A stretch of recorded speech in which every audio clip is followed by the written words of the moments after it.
So question for you, are all Denver painters idiots? It's a good question, and you may have had that question in the past. Here I am at Gyrie's Paint Store, a place that myself and lots of other paint contractors have hung out over the years. Thought it would be a good and appropriate place to do my posting on paint contractors and why are there so many, first of all, and then why are there I guess the question should be, are they all idiots? So first of all, no.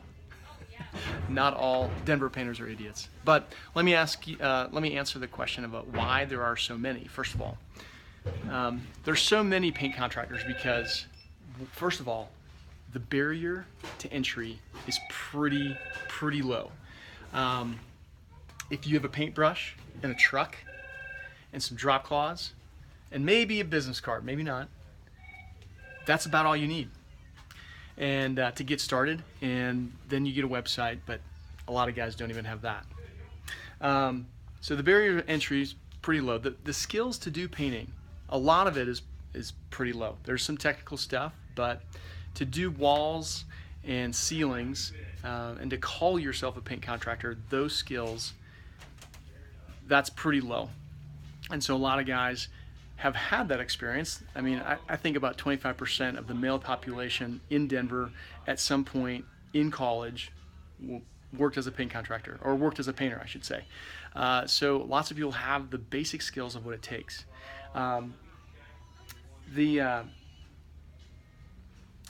Another reason is that it's a great fallback job. Now, a customer of mine a couple years ago came to me and said, you know, Nick, I've gotten this estimate for exterior painting, and we don't do exterior painting and haven't for a long time, but she wanted my opinion. She had gotten a bid and she thought it looked pretty good. They gave like a 10-year warranty on the project. And so I said, well, how long's the guy been in business? She says, well, not very long. He was working at Quest and got laid off, and so he started a painting business. And I said, well, what do you think he's gonna do when Quest starts hiring again? And so the 10-year warranty probably isn't worth a whole heck of a lot if the guy just got into the business. But so that tells you a little bit about why there are so many people that start painting companies. When I started, you know, a lot of people ask me, well, why would you want to be a paint contractor? I can throw a rock and probably hit 3 of them.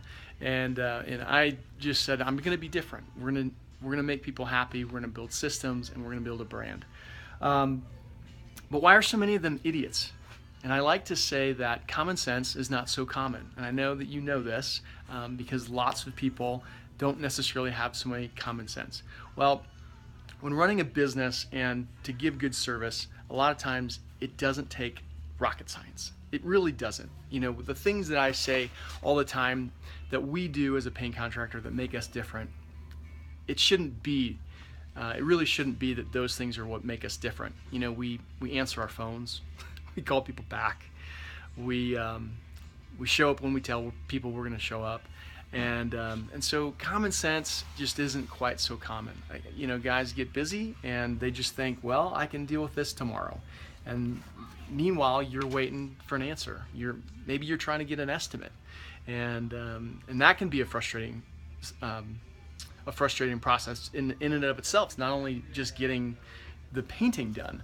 A lot of times people are just floored by the fact that we return an estimate within 24 hours. A lot of people will tell us that they've been waiting for weeks, you know, to get an estimate back. How do you pick a good painter? That's really what you need to know. How do you cut through the crap? How do you find out who's the idiot and who's not? So a couple things. Do they answer their phone?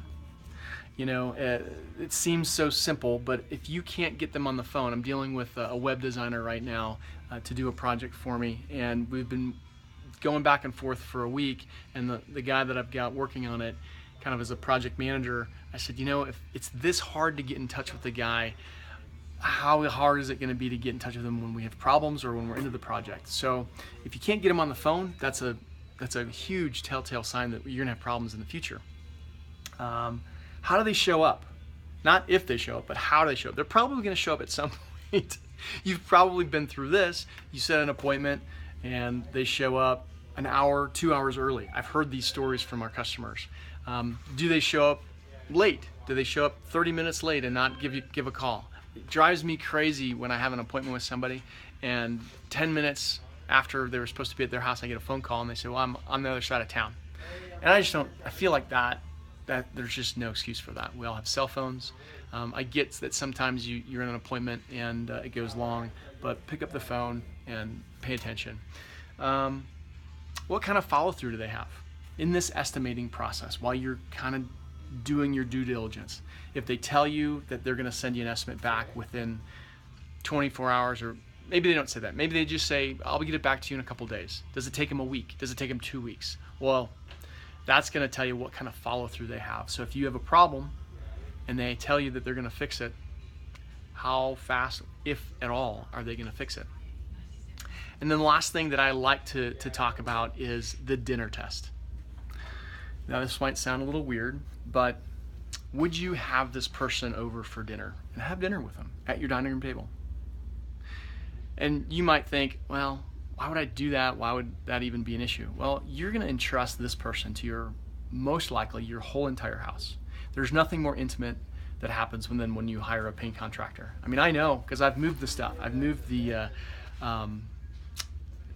side tables and been in the bathroom, next to the commode, and moving all sorts of things. And my painters tell me stories all the time of different things they find in people's houses, and we push them over and move on with our deal. But this is somebody that literally is going to see almost everything in your house, because so many things have to be moved. And so if you aren't comfortable sitting down with them at the dinner table, why would you be comfortable having them in your house for a week, 2 weeks, 3 weeks to do a painting project? So the answer to the question, are all painters in Denver idiots? No. But you definitely do have to do your due diligence to make sure that you find the right paint contractor to do your project. And they'll tell you if you go through these simple things and really just have your eyes open when you're getting these estimates. So hopefully that's helpful. I'm Nick May with Walls by Design. Give us a call if we can help you.